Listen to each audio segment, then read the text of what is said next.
বাংলাদেশ নেপাল ম্যাচের আগে ফ্লাডলাইট সহ বিভিন্ন ইস্যুতে এই ভেন্যুতে খেলতে আপত্তি জানিয়েছিল নেপাল ফুটবল দল। ম্যাচের আগে কতটা প্রস্তুত বঙ্গবন্ধু স্টেডিয়াম, দর্শক চলুন দেখে নেব এবার। স্টেডিয়ামে ঢুকতেই চোখে পড়ে শেষ মুহূর্তে ধোয়া মোছা আর রঙের কাজ। ঘাস কেটে সমান করায় সবুজ মাঠে চোখ জুড়ায়। গেল কয়েকদিন মাঠকর্মীদের প্রাণান্তকর চেষ্টায় মাঠ খেলার উপযোগী হয়েছে। দীর্ঘদিন পর আন্তর্জাতিক ম্যাচ ফেরায় নতুন সাজে সেজেছে পুরো স্টেডিয়াম।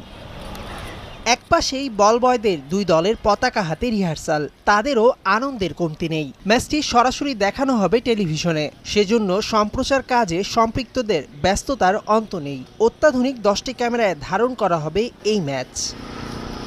স্টেডিয়ামে ব্যানার লাগানোর প্রস্তুতি নিচ্ছে মাঠকর্মীরা। উঠিয়ে ফেলা হয়েছে গ্যালারির সব চেয়ার। করোনা পরিস্থিতিতে দূরত্ব বজায় রেখে বসতে হবে দর্শকদের। ড্রেসিং রুম আর প্রেস বক্সেও লেগেছে নতুনত্বের ছোঁয়া।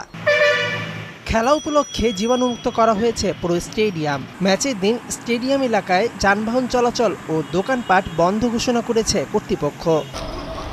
যেই ফ্লাডলাইট নিয়ে অভিযোগ ছিল সবার, সেখানেও যোগ হয়েছে 75টি নতুন বাতি। পর্যাপ্ত আলোয় রাতেও ঝলমলে বঙ্গবন্ধু স্টেডিয়ামের চারপাশ।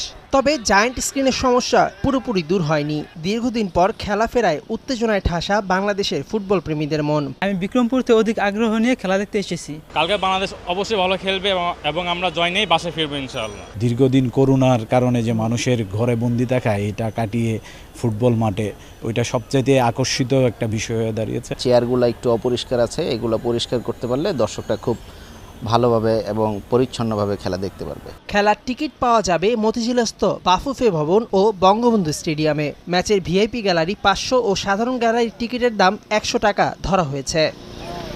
মেহেদি রাইম, সময় সংবাদ, ঢাকা।